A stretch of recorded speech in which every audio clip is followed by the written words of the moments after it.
أولئكم أن يكونوا فقراء يغنيهم الله من فضله والله واسع عليم. وقال الله عز وجل ويستغفرونك لمن في الأرض. وقال النبي عليه الصلاة والسلام يا معشر الشباب من استطاع منكم الباء فليتزوج فإنه أغض للبصر. رواه البخاري ورواه مسلم. اللهم صل على محمد وعلى آل محمد كما صليت على إبراهيم وعلى آل إبراهيم إنك حميد مجيد. اللهم بارك على محمد وعلى آل محمد كما باركت على إبراهيم وعلى آل إبراهيم إنك حميد مجيد. تمام تعریف، حمد و ثنا، کبریائی و بڑائی، شکر و ثنا، تعریف و توصیف اللہ وحدہ لا شریک کے لیے، جو خالق کے کائنات، خالق کون و مکان، مالک یوم القیامہ، مالک یوم الدین، مالک و جن و انسا، اس پروردگار عالم کی جتنی بھی تعریف کی جائے یقینی طور پر بہت ہی کم اور بہت ہی قلیل ہے۔ بعدہ درود و سلام ہو ہستی اقدس و مقدس، امام الانبیاء، امام کائنات، امام کائنات، رہبر اعظم، رہنماء اعظم، خاتم الانبیاء، محمد الرسول اللہ صلی اللہ علیہ وسلم کی ذات اطہرہ و مطہرہ اور آپ کی اہل پہ۔ حاضرین جمعہ، ہر دن رب کا فضل ہے، ہر دن رب کی مہربانی ہے، ہر دن رب کا کرم ہے، اور ہر دن میں ہر وقت اس رب کی شکر گزاری کرنا، اس رب کی تعریف و توصیف کرنا، یہ بندوں پر حق ہے۔ موضوع کی مناسبت سے سورہ نور، سورہ نمبر 24، آیت نمبر 32 آپ کے سامنے تلاوت کی۔ صحیح بخاری حدیث نمبر 5066، صحیح مسلم حدیث نمبر 1400۔ اللہ عز و جل نے اس کائنات کو جب سے پیدا کیا ہے، اس کائنات کے اندر اپنی رحمتوں کی، اپنی کرموں کی، اپنی عنایتوں کی جو برکھا برسی ہے، انسان اپنی ناقص زبان سے بیان نہیں کر سکتا۔ وہ تمام تر ہم اور آپ کے لیے آسائش کی فراہمی رب کی عطا نہیں تو کیا ہے۔ ہمارے لیے حسین اور عظیم جوڑے بنانا یہ رب کی فضل اور کرم نہیں تو اور کیا ہے۔ ہماری گود سونی کرنا یہ رب کی رحمتیں نہیں تو اور کیا ہے۔ ہمارے گود میں بچوں کی کلکاریاں یہ رب کی نعمتیں اور رب کی نوازشات نہیں توڑ کیا ہے۔ جس قدر چاہا رب نے عنایت کی، جس طرح چاہا رب نے کرم کیا، اور کبھی ہماری غلطیوں پر میرے رب نے ہمارا محاسبہ نہیں کیا۔ درا حالانکہ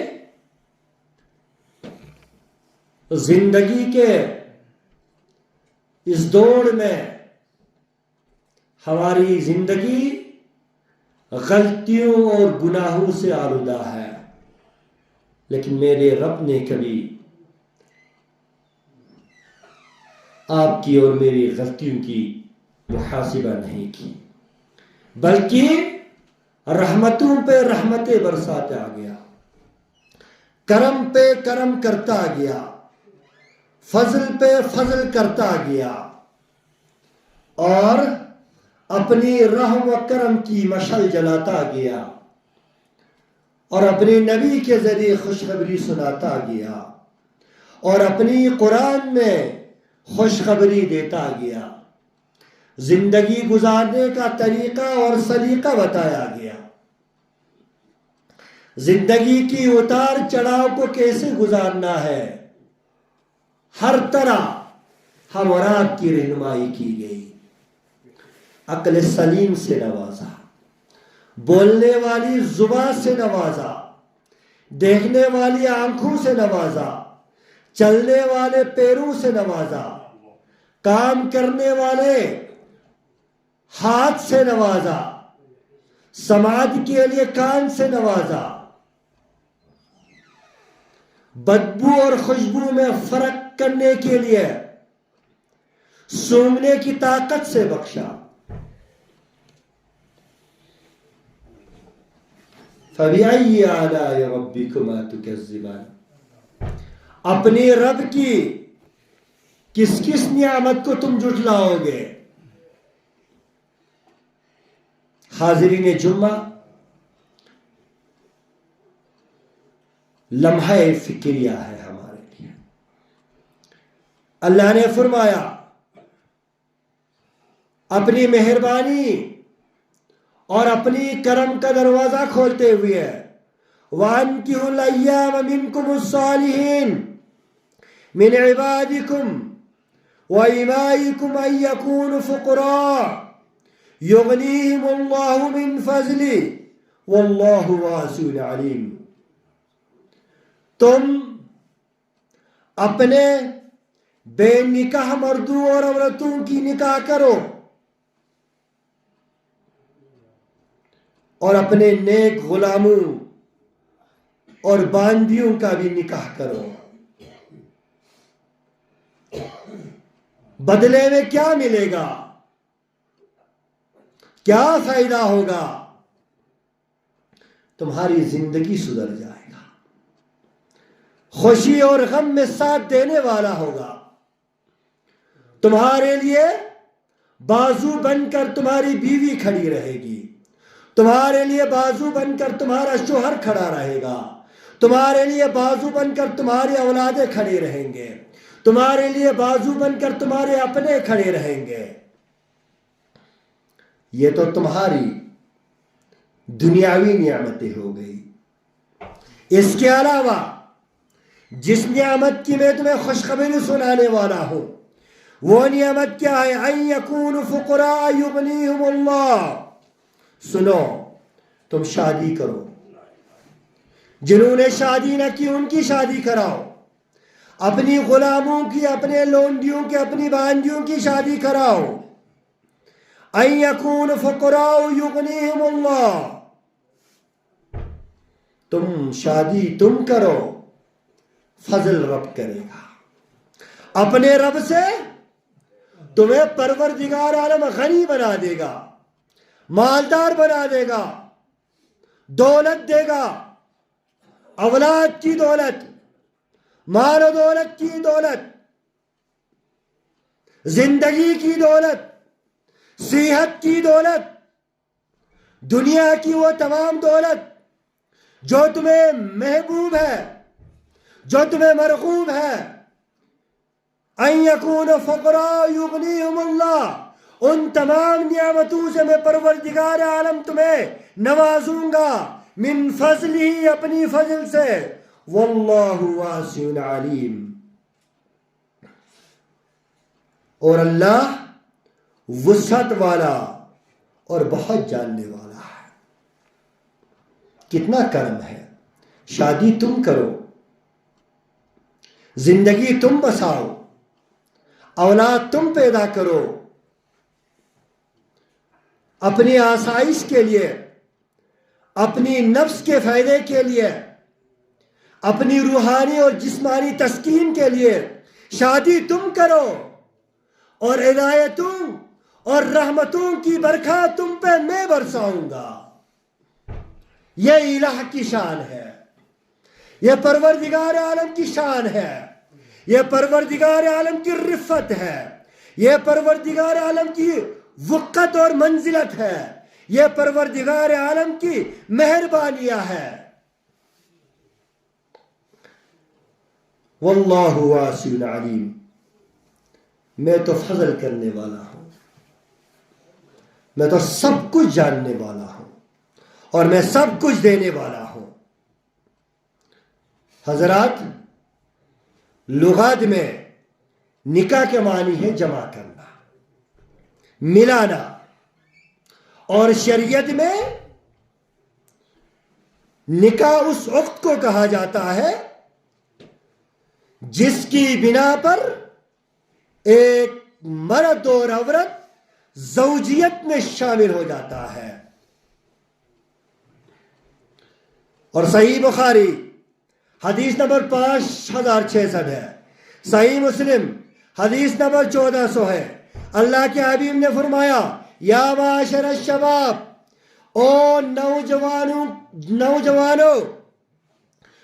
نوجوانوں کی جماعت، من استطاع منکم باء فلیتزوج، او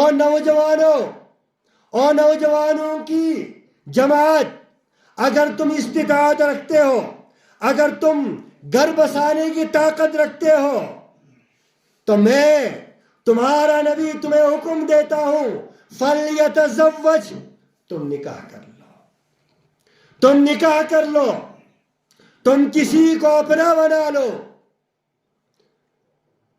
تم اپنا گھر بساؤ، کسی کی بیٹی لے کر اپنا گھر بساؤ۔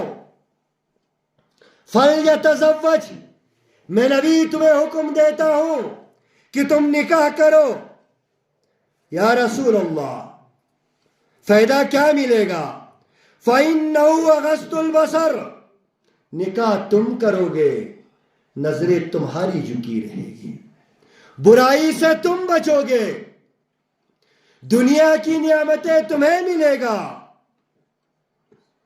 اور تمہاری شرمگاہوں کی حفاظت پروردگار عالم کرے گا۔ انس بن مالک رضی اللہ تعالیٰ عنہ راوی ہے، فرماتے ہیں رسول اقدس صلی اللہ علیہ وسلم نے فرمایا، جو شخص یہ چاہتا ہے کہ کل قیامت کے دن پروردگار عالم اس سے ہنستے ہوئے، مسکراتے ہوئے، خوشی خوشی ملاقات کرے، جو شخص یہ چاہتا ہے کہ کل قیامت کے دن پروردگار عالم اس سے اس حالت میں ملاقات کرے کہ پروردگار عالم اس سے خوش ہو، پاکیزہ حالت میں ملاقات کرے، اس سے چاہے کہ وہ آزاد عورت سے نکاح کر لے۔ اللہ اکبر۔ ابن ماجہ حدیث نمبر 1862 ہے۔ اللہ کے حبیب نے فرمایا، اگر اللہ کو خوش دیکھنا چاہتے ہو، قیامت کے دن اللہ کی رضامندی چاہتے ہو، قیامت کے دن اللہ کی نوازشیں چاہتے ہو، قیامت کے دن اللہ کی رحمتوں کی برکھا اپنے اوپر برستے ہوئے دیکھنا چاہتے ہو، تو تمہارے لیے یہ لازمی ہے کہ تم آزاد عورت سے نکاح کر لو اور اپنی گھر بسا لو۔ اللہ اکبر۔ انس بن مالک اور ایک جگہ بیان کرتے ہیں، کتنے سارے احادیث ہیں، انبار حدیثوں کی نکاح کے بارے میں. ایک ہی جمعہ میں تو یقیناً بیان نہیں ہو سکتی. اتنی اہمیت ہے، اتنی افادیت ہے نکاح کی. اسی آیت کو اٹھا کر دیکھو، وَأَنْكِحُوا الْأَيَّامَ مِنْكُمْ صَالِحِينَ مِنْ عِبَادِكُمْ وَإِمَائِكُمْ أَنْ يَكُونُوا فُقَرَاءَ يُغْنِيهِمُ اللَّهُ مِنْ فَضْلِهِ. تم نکاح کرو، اور تم میں جن لوگوں نے نکاح نہیں کی ہے تمہارے اوپر یہ ضروری ہے، یہ لازمی ہے کہ تم ان کی بھی نکاح کراؤ. انس رضی اللہ تعالیٰ عنہ فرماتے ہیں کہ رسول اللہ صلی اللہ علیہ وسلم نے فرمایا انسان جب نکاح کر لیتا ہے تو اس کا نصف ایمان مکمل ہو جاتا ہے. پتہ یہ چلا نصف ایمان انسان کا نکاح ہے. اور اللہ کے حبیب نے فرمایا جب انسان عقد نکاح میں بن جاتا ہے تو پروردگار عالم کی طرف سے اس سے نصف ایمان مل جاتا ہے. اور آگے فرمایا پھر اس کو چاہے کہ باقی نصف ایمان کے لیے پروردگار عالم سے ڈرتا رہے. شعب الایمان ہے، حدیث نمبر 5486 ہے. یاد رکھیے گا، خطبہ نکاح، خطبہ جمعہ، خطبہ عیدین جو ہر وقت آپ کے سامنے بیان ہوتی ہے، 3 آیتیں، سورہ آل عمران آیت نمبر 102، سورہ نساء آیت نمبر 1، سورہ احزاب آیت نمبر 71-72. تمام خطبہ نکاح میں ان تینوں آیات کی انسان تلاوت کرتا ہے، اور یہ حدیث اس کی تشریح کرتا ہے. کہتا ہے کہ جو انسان نکاح کرے گا اس کا آدھا ایمان مکمل ہو گیا، باقی آدھا ایمان اللہ کے خوف ہے. آئیے وہ تینوں آیات کیا بتاتے ہیں جو خطبے سے پہلے آپ کے سامنے پڑھ کے سنایا. یا ایھا الذین آمنوا اتقوا اللہ حق تقاتہ ولا تموتن الا وانتم مسلمون، پہلا آیا. دوسرا یا ایھا الناس اتقوا ربکم الذی خلقکم من نفس واحدہ وخلق منها زوجها وبث منهما رجالا كثيرا والنساء واتقوا الله الذي تساءلون به والارحام ان الله كان عليكم رقيبا. تیسری آیت یا ایھا الذین آمنوا اتقوا الله وقولوا قولا سدیدا يصلح لكم اعمالكم ويغفر لكم ذنوبكم ومن يطع الله ورسوله فقد فاز فوزا عظیما. تینوں آیتیں، ایک آیت میں فرمایا یا ایھا الناس اتقوا، اور کائنات کے لوگوں، کسی خاص جماعت سے اللہ مخاطب نہیں ہے، صرف مسلمانوں سے اللہ مخاطب نہیں ہے، پوری کائنات سے اللہ مخاطب ہے. اور اللہ پوری کائنات سے مخاطب ہو کر فرماتے ہیں یا ایھا الناس اتقوا ربکم الذی خلقکم من نفس واحدہ. او لوگوں اس اللہ سے ڈرو جس نے تمہیں پیدا کیا. پھر باقی 2 آیتیں یا ایھا الذین آمنوا اتقوا اللہ، او لوگوں، او ایمان والو، اللہ سے ڈرو. یا ایھا الذین آمنوا اتقوا اللہ حق تقاتہ ولا تموتن الا وانتم مسلمون. اللہ اکبر. کیا بتا رہا ہے یہ خطبہ نکاح جو مسنون خطبہ ہے؟ یہ خطبہ نکاح ہم اور آپ کو یہ بتا رہا ہے لوگوں یا ایھا الناس اتقوا، اور لوگوں اللہ سے ڈرو، حق تقاتہ، جتنا تمہیں اللہ سے ڈرنے کا حق ہے اللہ سے تقوی اختیار کرو، اللہ کی عذاب سے ڈرو. لوگوں جب بندے کے دل میں اللہ کا تقوی آ جاتا ہے نا، اللہ کا خوف آ جاتا ہے نا، اللہ کی قسم پھر بندہ نافرمانی نہیں کرتا. ایک بار اگر اللہ کا تقوی دل میں بس گیا، اللہ کی خوف دل میں بس گیا، وہ انسان نافرمانی سے بچتا ہے. اور نافرمانی ہوتا ہی نہیں اس انسان سے، کیونکہ فطرت انسانی ہے. لوگوں، جس چیز سے انسان کو ڈر لگتا ہے نا، اس چیز کی طرف انسان دوبارہ جاتا ہی نہیں ہے، اس چیز کے قریب ہی نہیں جاتا ہے. اور یہاں خطبہ نکاح میں اللہ فرما رہا ہے، اللہ کے نبی نے فرمایا لوگوں اللہ سے ڈرو، ایمان والو اللہ سے ڈرو، مومنو اللہ سے ڈرو. کیا مطلب؟ خطبہ نکاح میں لانے کا کیا مطلب؟ لانے کا مطلب یہ ہے کہ انسان کو اگر گناہ سے بچنا ہے، اگر برائی سے بچنا ہے، اگر عصیان سے بچنا ہے، اگر نافرمانی سے بچنا ہے، تو نافرمانی سے بچنے کا ایک طریقہ ہے فَلْيَتَزَوَّجْ، کہ وہ نکاح کرے. جب بندہ بلوغت کی دہلیز پر قدم رکھے لڑکا، جب لڑکی بلوغت کی دہلیز پر قدم رکھے، تو اولیاء کے لیے، ان کے ولی کے لیے ضروری ہے کہ اس بیٹی کا نکاح کر دیا جائے. لیکن بلوغت میں پوچھنے کے بعد میں والد صاحب اپنی لڑکی کا نکاح نہیں کراتا، میں والد صاحب اپنی لڑکی کا نکاح نہیں کراتا، اور ان سے گناہ سرزد ہوتا ہے. گناہ تو سرزد ہونا ہے، اس لیے کہ اللہ کے نبی نے کہا نکاح وہ چیز ہے جو انسان کو برائی سے بچاتا ہے.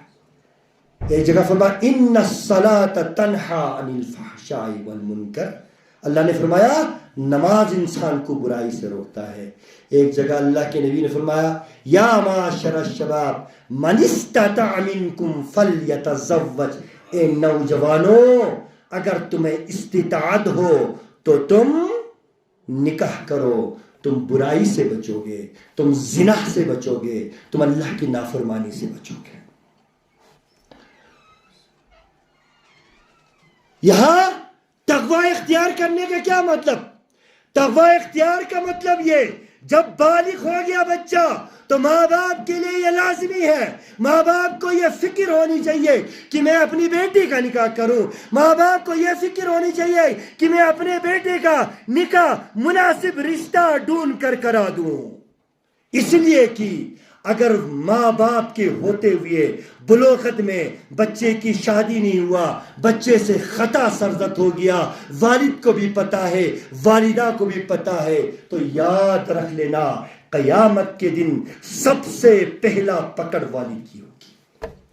بچے نے جو گناہ کیا ہے اپنے گناہ کی وہ سزا بھگتے گا، لیکن سب سے پہلے والد محترم آپ کی پکڑ ہوگا، سب سے پہلے والدہ ماجدہ آپ کی پکڑ ہوگی.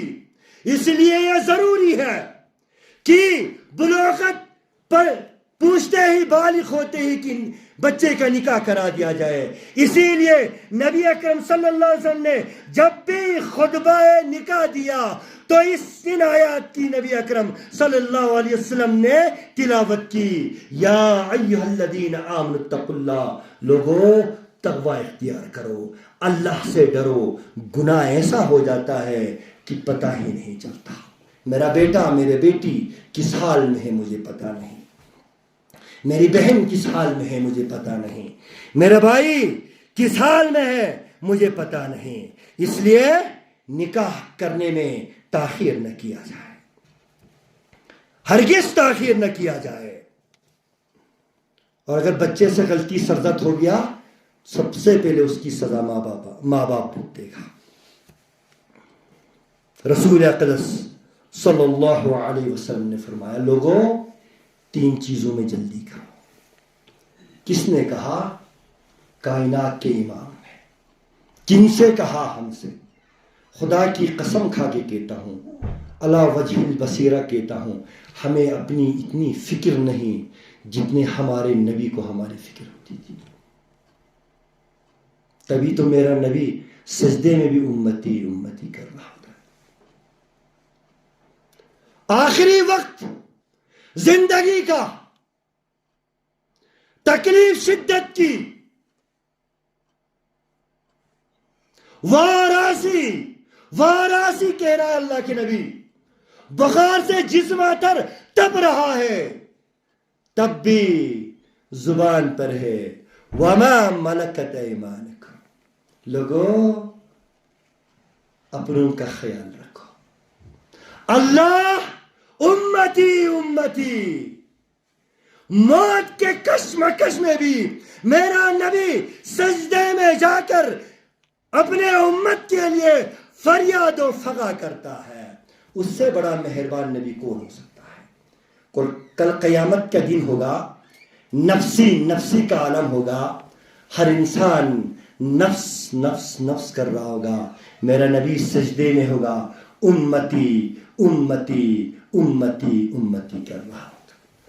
خدا کی قسم بتاؤ نا، ایسا نبی کسی کو ملا ہے؟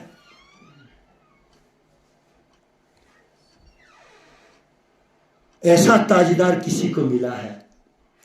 ایسا رہبر و رہنما کسی کو ملا ہے؟ اللہ کی قسم، قدم قدم پہ اس نبی نے ہم اور آپ کی رہنمائی کی ہے. قدم قدم پر اس نبی نے ہم اور آپ کی رہنمائی کی ہے. فرمایا لوگوں 3 چیزوں میں جلدی کرو، تم گناہوں سے بچو گے. پہلا، نماز کا وقت آیا تو نماز کو اولین وقت میں ادا کرو، اس لیے کہ جو اجر، جو ثواب، جو رتبہ، جو قدر، جو منزلت تمہیں اول وقت میں نماز ادا کرنے کا ملے گا، دوسرے وقتوں میں ملنے والا نہیں ہے. اللہ کی رحمتیں لوٹو اولین فرصت میں، اور نماز جنازہ تیار ہو تو سب سے پہلے نماز جنازے سے فارغ ہو جاؤ، میت کو فارغ کر دو اور جلدی کرو میت کو اپنے منزل پہ پہنچانے کے لیے. 2 چیزیں میں نے پہلے بتایا کیا؟ ان الصلاۃ تنہا عن الفحشاء والمنکر، نماز گناہوں سے بچاتا ہے. تیسری بات، لوگوں نکاح کرنے میں جلدی کرو، نکاح پڑھنے میں جلدی کرو، اس لیے کہ نکاح تمہیں برائی سے، زنا سے، خرافات سے اور تمام تر عصیان سے بچائے گا. اس لیے والدین کے اوپر 3 حق ہیں. پہلا حق، بچے کا اچھا نام رکھنا، اور الحمدللہ رکھتے ہیں ہم. نام تو ہم چن چن کے رکھتے ہیں. نام کے لیے تو ہم اسپیشلی کتاب لے کے آئے گا، یا مولوی صاحب کو فون کرے گا بچے کا نام کیا رکھا جائے. ایسا نام رکھیں گے وہ نام دراز میں ہوگا ہی نہیں. اچھی بات ہے، بہت اچھی چیز ہے، پسند کا نام، خوبصورت نام رکھو. دوسری چیز، بچے کی تربیت کا خیال رکھو، بچے کو اچھی تعلیم دو، زندگی کی اہمیت اور زندگی کی افادیت کو سمجھاؤ، دنیا میں آنے کے مقصد کو سمجھاؤ، اللہ کی رتبہ اور مرتبہ کو سمجھاؤ، نبی کی رتبہ اور مرتبہ کو سمجھاؤ، قرآن کی عظمت کو سمجھاؤ، والدین کی عظمت کو سمجھاؤ، بڑوں کی عظمت کو سمجھاؤ. لمحہ لمحہ، وقت اپنے بچے کی تعلیم اور تربیت کا خیال رکھو، اور اچھے القاب سے اپنے بچوں کو پکارو، بہترین القاب سے. ابھی ہمارا اپنا ایمان ہے، میں اپنے بچے کو کس لقب سے پکارتا ہے.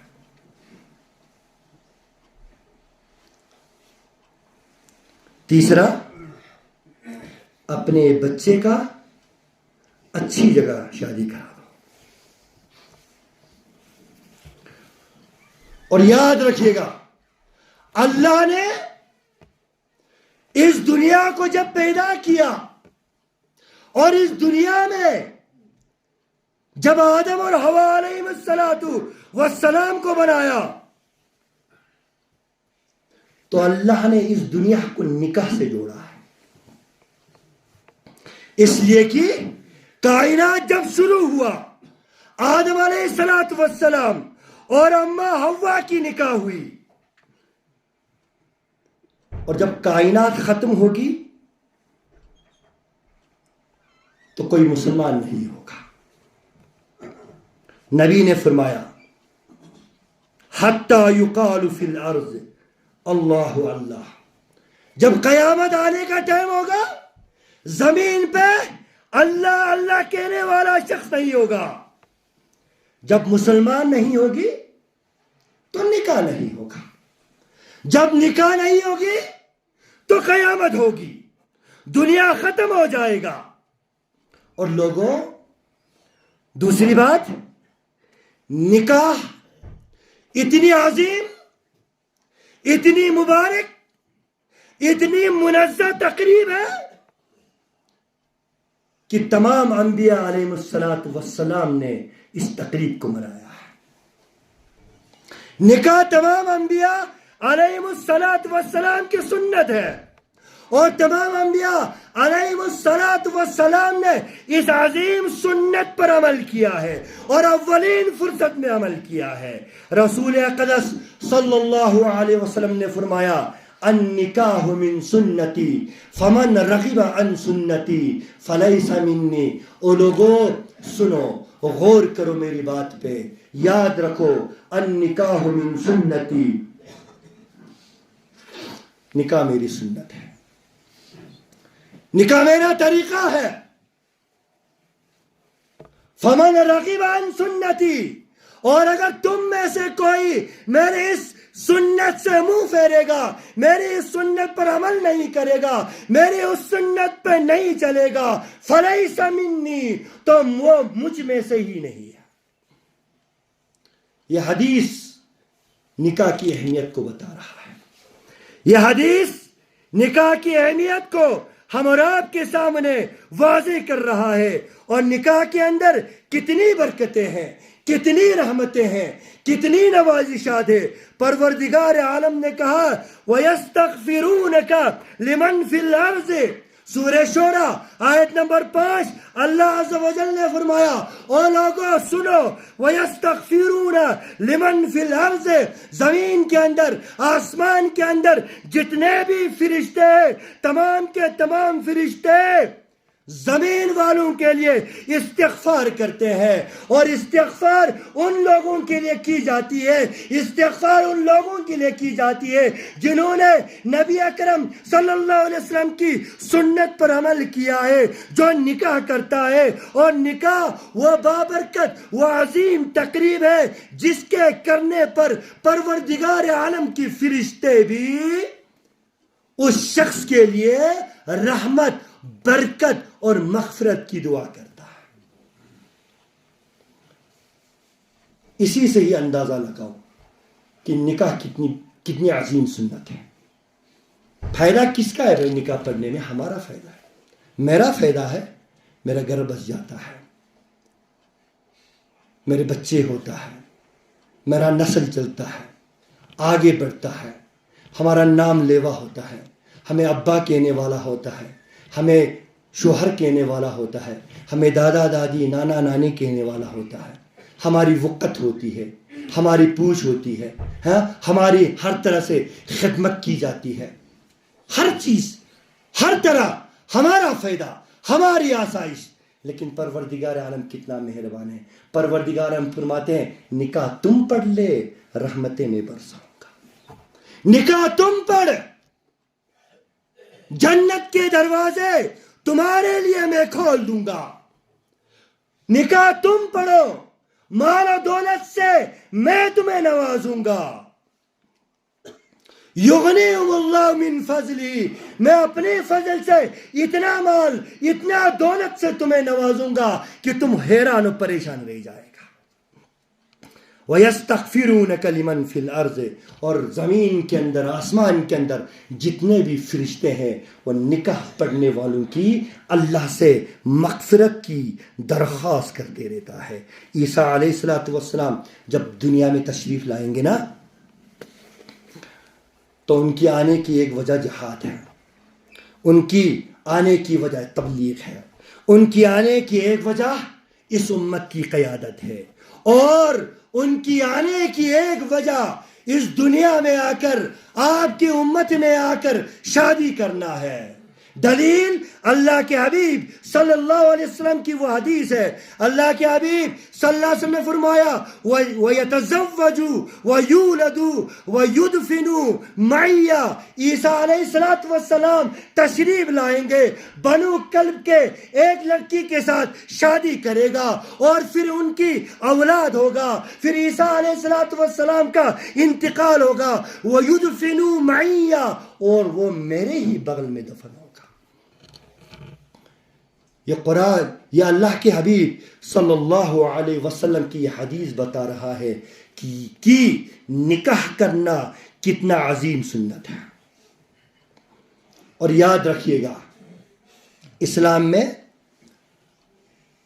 نکاح 6 چیزوں کا نام ہے، نکاح 6 چیزوں کا نام ہے، یاد رکھیے گا، دل و دماغ میں بٹھا لیجیے گا، اپنے گھر جا کے بتا بھی دیجیے گا، لوگوں تک پوچھا بھی دیجیے گا، اس لیے کہ اللہ کے اور اس کے حبیب کا فرمان ہے بلغوا عنی ولو آیا، تمہارے لیے لازم و ضروری ہے ایک آیات کا بھی تمہیں علم ہو تو اگلے بندے تک پوچھایا جائے، کل قیامت کے دن اس چیز کی تم سے باز پرس ہوگی۔ شادی 6 چیزوں کا نام ہے، 7واں چیز نہیں ہے، 2 فرض ہے، یاد رکھیے گا، 1 واجب ہے اور 3 سنتیں ہیں، 2 فرض 1 واجب 3 سنتیں۔ پہلے فرض بتا ہے، پہلا فرض ہے ایجاب و قبول۔ ایجاب و قبول تو ہم سب جانتے ہیں، سب کی الحمدللہ نکاح ہوا ہے۔ ایجاب قبول صرف لڑکے کے لیے ہے، یاد رکھیے گا، اور اس کے ولی کے لیے، لڑکی کے ولی کے لیے۔ لڑکی کے لیے اجازت ہے، لڑکی کے لیے ایجاب کا لفظ نہیں ہے، اجازت کا لفظ ہے۔ ایجاب و قبول لڑکے کے لیے ہے، لڑکی کے لیے اجازت کا لفظ ہے۔ ایجاب و قبول فرض ہے، ایجاب و قبول لڑکا کرے گا، مجھے یہ نکاح منظور ہے۔ ایجاب و قبول لڑکی کے ولی کرے گا، میں بحیثیت لڑکی کا ولی، اس کا والد یا اس کا بھائی ہونے کے لڑکی سے اجازت لے کر میں اس نکاح کو قبول کرتا ہوں۔ اور تیسرا لڑکی کی اجازت، لڑکی کی اذن ہے۔ ایجاب قبول پہلی چیز فرض ہے، یاد رکھیے گا، ایجاب قبول کے بغیر نکاح نہیں ہے۔ ایجاب قبول میں کون آ گیا؟ لڑکے کی اجازت اور لڑکی کی ولی کی اجازت اور لڑکی کی اجازت، اور 2 گواہ کا ہونا کم سے کم لازم ہے، یہ فرض ہے، یاد رکھیے گا۔ 2 گواہ کا ہونا، ایجاب قبول کا ہونا، لڑکی کی اجازت کا ہونا، یہ فرض ہے۔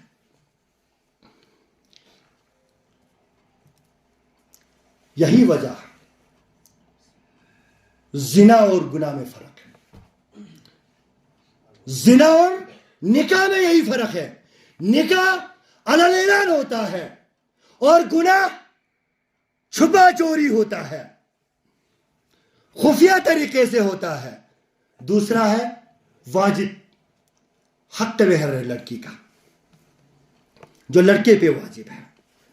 اللہ عز و جل نے سورہ احزاب میں فرمایا لَقَدْ عَلِّمْنَا مَا فَرَّضْنَا عَلَيْهِمْ فِي أَزْوَاجِهِمْ، اللہ نے تمہارے اوپر لڑکی کا حق مہر واجب کر لیا ہے، تمہارے لیے ضروری ہے، اور اگر حق مہر ادا کیے بغیر وہ شخص دنیا سے فوت ہو گیا، دنیا سے رخصت ہو گیا، تو پروردگار عالم نے فرمایا من بعد وصیت یوصینا بها او دین، سنو اس مرد کا حصہ، اس مرد کی میراث بعد میں تقسیم ہوگا. سب سے پہلے اس لڑکی کا جو عقد مہر ہے اس کی مہر ادا کی جائے گی. جب اس عورت کی، اس لڑکی کی، اس بیوی کی عقد مہر ادا ہو گیا، اس کے بعد اس کی ورثہ میں اس کی وارث کو، اس کی میراث کو تقسیم کر دیا جائے گا.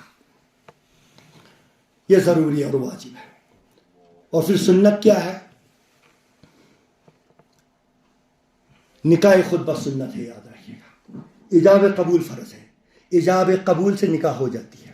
ایجاب قبول کافی ہے. خطبہ مسنونہ جو میں نے پڑھ کے آپ کو سنایا وہ سنت ہے.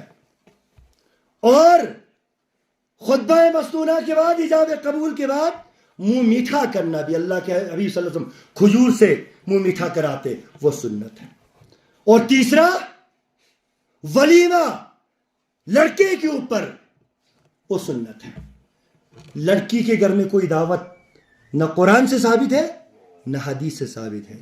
اور مہندی رات کی جو بیدات ہم نے ایجاد کر رکھا ہے، نہ اللہ کی قرآن سے ثابت ہے نہ نبی کے فرمان سے ثابت ہے.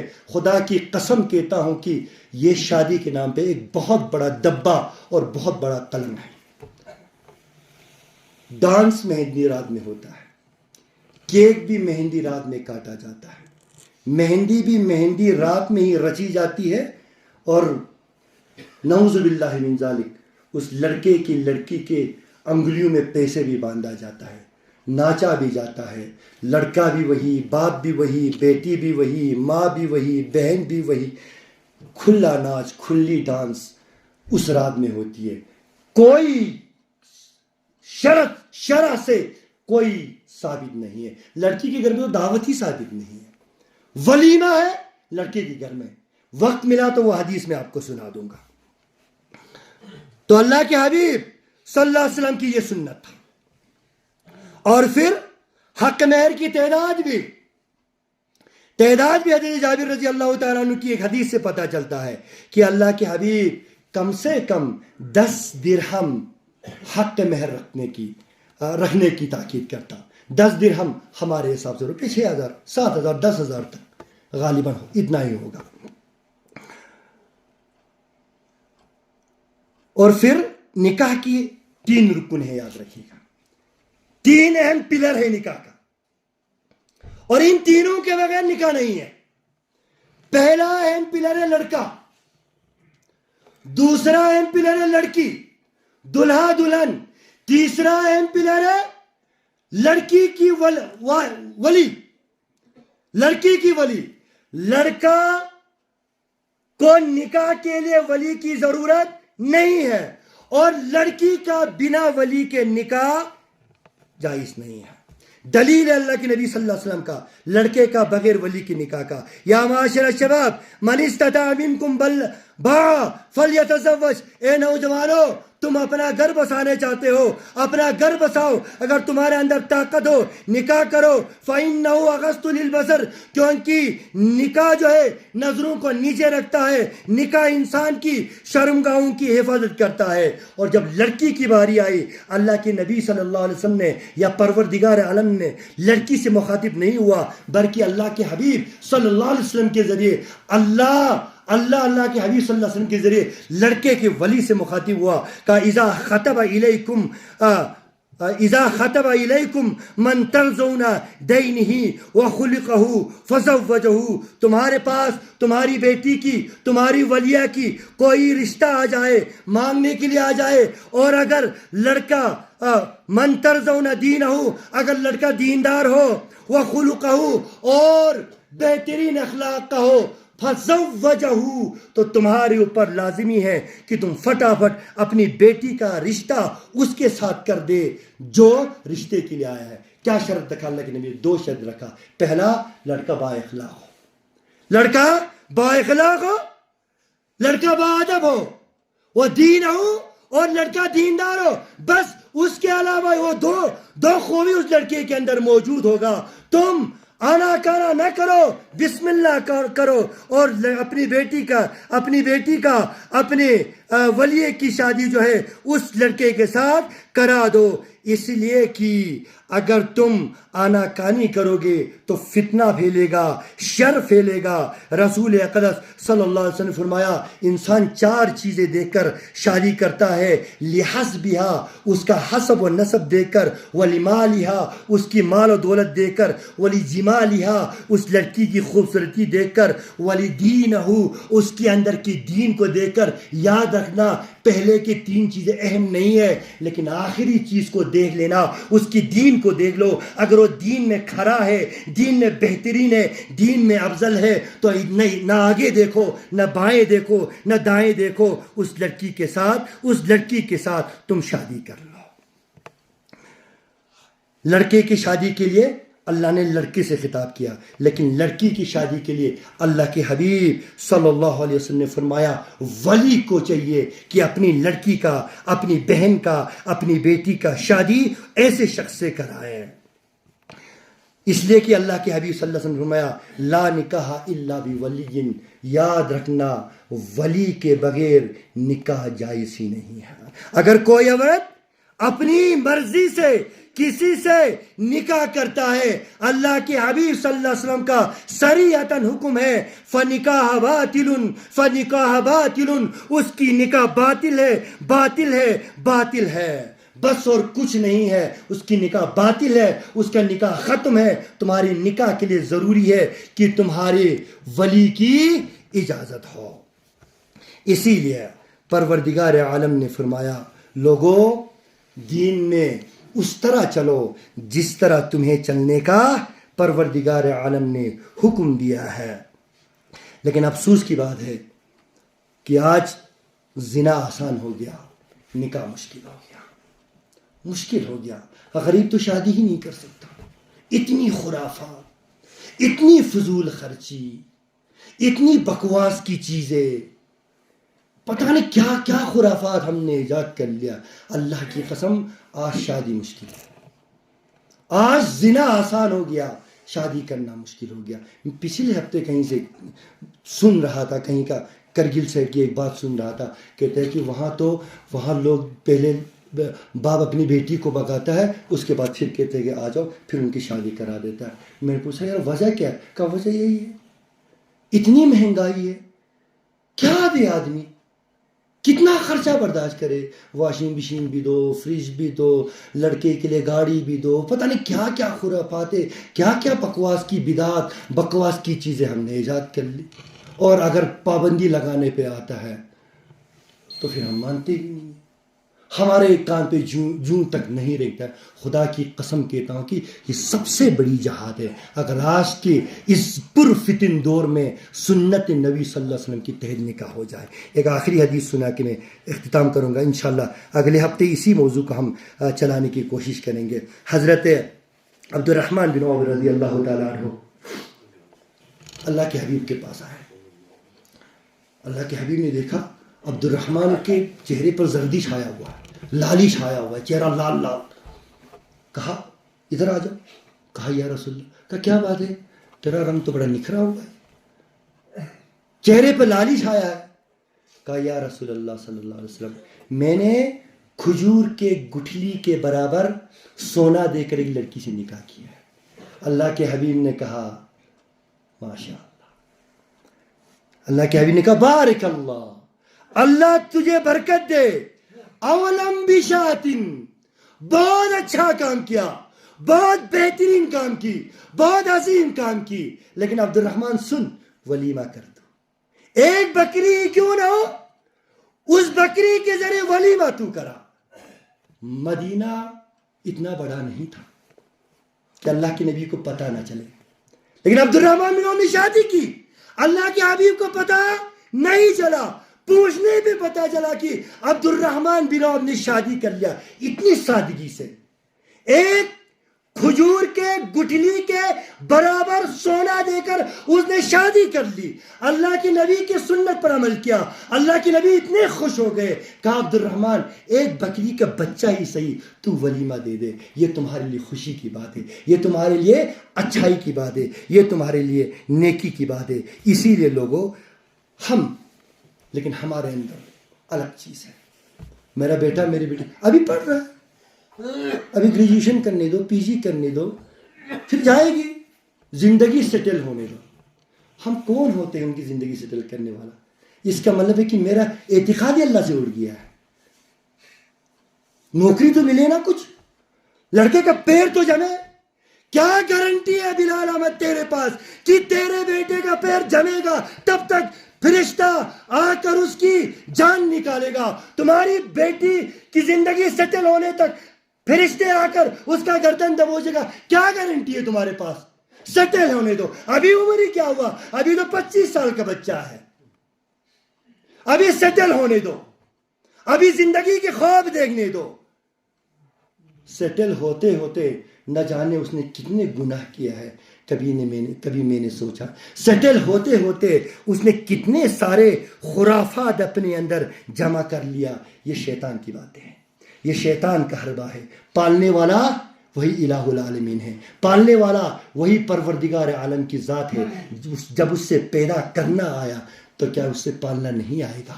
ایک منی کے نطفے سے رحم مدر کی اس اندھیری کوک میں تمہیں رکھ کر, تمہاری آنکھیں تمہاری کان 9 مہینے تک ماں کی گود میں رکھ کر اس تنگ راستے سے تمہیں نکالنا اس پروردگار عالم کو آیا. کیا اس کو پالنا نہیں آیا؟ اس کا مطلب ہمارا ایمان, ہمارا اعتقاد, ہمارا بھروسہ پروردگار عالم سے اڑ چکا ہے. اللہ تعالی ہمیں توفیق دے.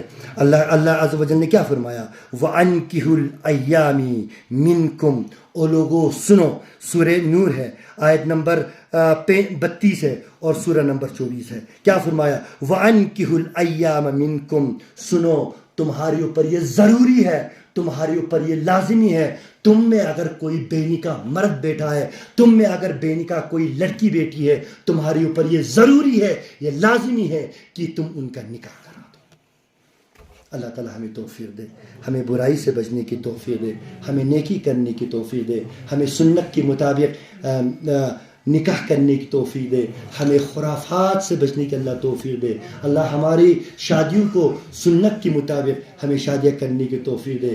خرافات, بدعات اور بری رسم و رواج سے پروردگار عالم ہم سب کو بچائے. بارک اللہ لنا ولکم فی القرآن العظیم ونفعنا وإیاکم بالآیات وذکر الحکیم. انہ تعالی جواد کریم ملک بر رب الرحیم.